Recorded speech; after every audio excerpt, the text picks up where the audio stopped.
"One morning I'm so hungry and my mom doesn't wake up," the terrified child said to the cops. Sarah, 4, awoke to see her mother was still asleep. Her mother always got up before her, so this was really odd for her. She did everything to rouse her mother up, but to no avail. Welcome to USA Stories channel. Do not forget to subscribe and activate the bell button to receive all new updates. Now let's go to the story. Sarah started to question whether there was a problem. She called the only number she could recall, but her mother was still asleep as the hours went by. A small girl who had called 911 to report that her mother hadn't woken up all day was the target of a search by a female police officer and her crew. That evening, when the authorities broke into her home, the situation took a terrible turn. The police station's personnel were busier than normal that day, looking into a murder. Every hotline in the city was full of calls that were diverted to different crises. An unusual call from a small girl then occurred. 911, what's your emergency? An unsettling stillness stretched across the backdrop while the dispatcher replied, and then there was a loud wheezing sound on the receiver. I need to eat, a small child said. Mommy doesn't wake up all day. And she started crying. Where are you? I'm not sure. If I'm in trouble, Mommy told me to call 911, the child said, her voice trembling.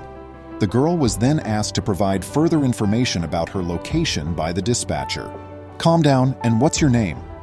Sarah. Sarah, can you tell me your address? There was a solemn quiet before Sarah provided the dispatcher her previous address, but she didn't remember where she was at the time. Sarah, could you please let me know where you are right now? Could you explain it? Despite not knowing the address, the little child managed to provide the officer with visual cues as to where she was at that moment. Outside, I can make out large gray homes. A large irate dog is barking outside. Outside are woods and a damaged gate. Okay, Sarah, continue where you are. Help is being dispatched immediately. After then, the information was sent to Officer Linda and her group. They set off right away to find the young girl and reach the first place she provided. After marching to the address, the police searched the area for any clues that might fit the girl's description, but they found nothing at all. When Linda knocked on the door, no one picked her up. Peeping through the glass window, she observed that the interior was dusty and gloomy, as if it had been vacant for a very long time. After checking with the neighbors, Linda discovered that a guy, his wife, and a small child called Sarah used to reside there. Do you know where they are now? Linda inquired. No, policeman. A guy said to Linda, Mr. Jake's wife and children fell into extreme poverty 6 months ago after he passed away in an accident. They were evicted by the landlord for non-payment of rent. Although I am unsure of their address, a buddy of mine reported seeing them 12 miles away in a destitute neighborhood. Linda headed off for that location, following the hints. The region was without electricity, making matters worse as it grew darker. Linda called out to a fellow cop, "Hush 1 second," as she heard a dog barking faintly not far from where they were. She remembered Sarah telling her about a dog that would not stop barking in the area around her. That might be the case. Let's head in that direction. Linda told her group to follow her, and they eventually came to a modest, run-down home. In order to see clearly, Linda switched on the flashlight and saw a shadow of someone standing close to the window. When she peered nearer, she spotted a small child screaming and pleading for assistance. A stray dog was running toward the police and barked non-stop outside. With haste, Linda grabbed a stone and threw it at the dog, frightening it away. She then pried open the door and went inside, making few assumptions about what else may be inside. Hey, it's okay, don't cry, Linda consoled Sarah as she raced to her in tears. The girl appeared famished.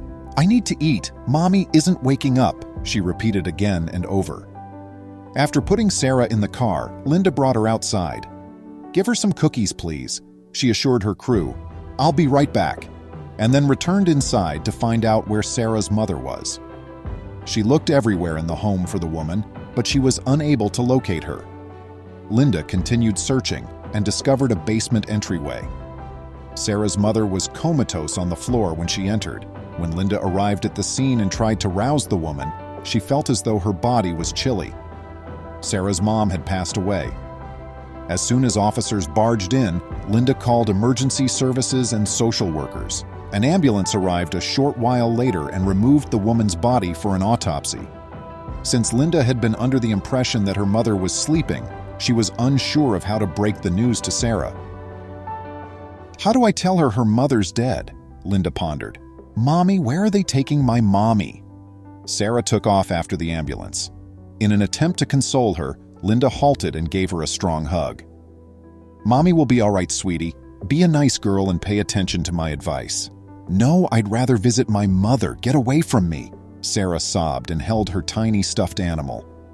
Shortly after, social services informed Linda that the daughter would be placed in foster care. The police officer didn't like the notion for some reason, and it bothered her to consider the effect it would have on Sarah, 5, when she found out her mother had died. "No, I'm going to bring the kid home tonight. She needs to eat, tidy up, and relax. Tomorrow I'll take her to the shelter," Linda urged. Linda drove Sarah home that evening. "My God, darling, who is this?" When Linda's husband Jacob answered the door and saw that Linda had a sleeping Sarah in her arms, he was taken aback. "Honey, I'll tell you everything, but not right now. I'm worn out. Can we have our meal first?"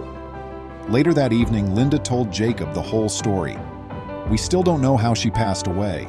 Is the girl aware of this?" Jacob inquired. "No, I'm not sure how to inform her. Still, she believes her mother is doing well at the hospital. When she learns the truth, her heart will shatter. Oh dear." "But how long do we keep her with us?" Jacob inquired. That evening, after Sarah had gone to sleep, Linda had a weird thought. "Darling, I was thinking, why don't we adopt Sarah?" she said. "We have spent a great deal of time trying to conceive. What's wrong with my body is unknown to me. I'm unable to conceive despite the testing being clear of issues." It found out that Linda and Jacob were infertile for a number of years. They made every effort to conceive, but in vain. Linda had even given up on having children at one time and was concentrating only on her work.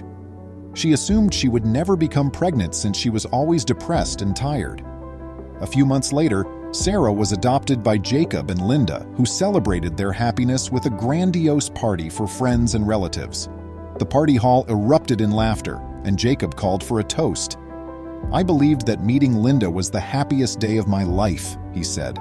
"However, I was in error. The moment I saw my wife rocking a small wonder to sleep, I was overjoyed."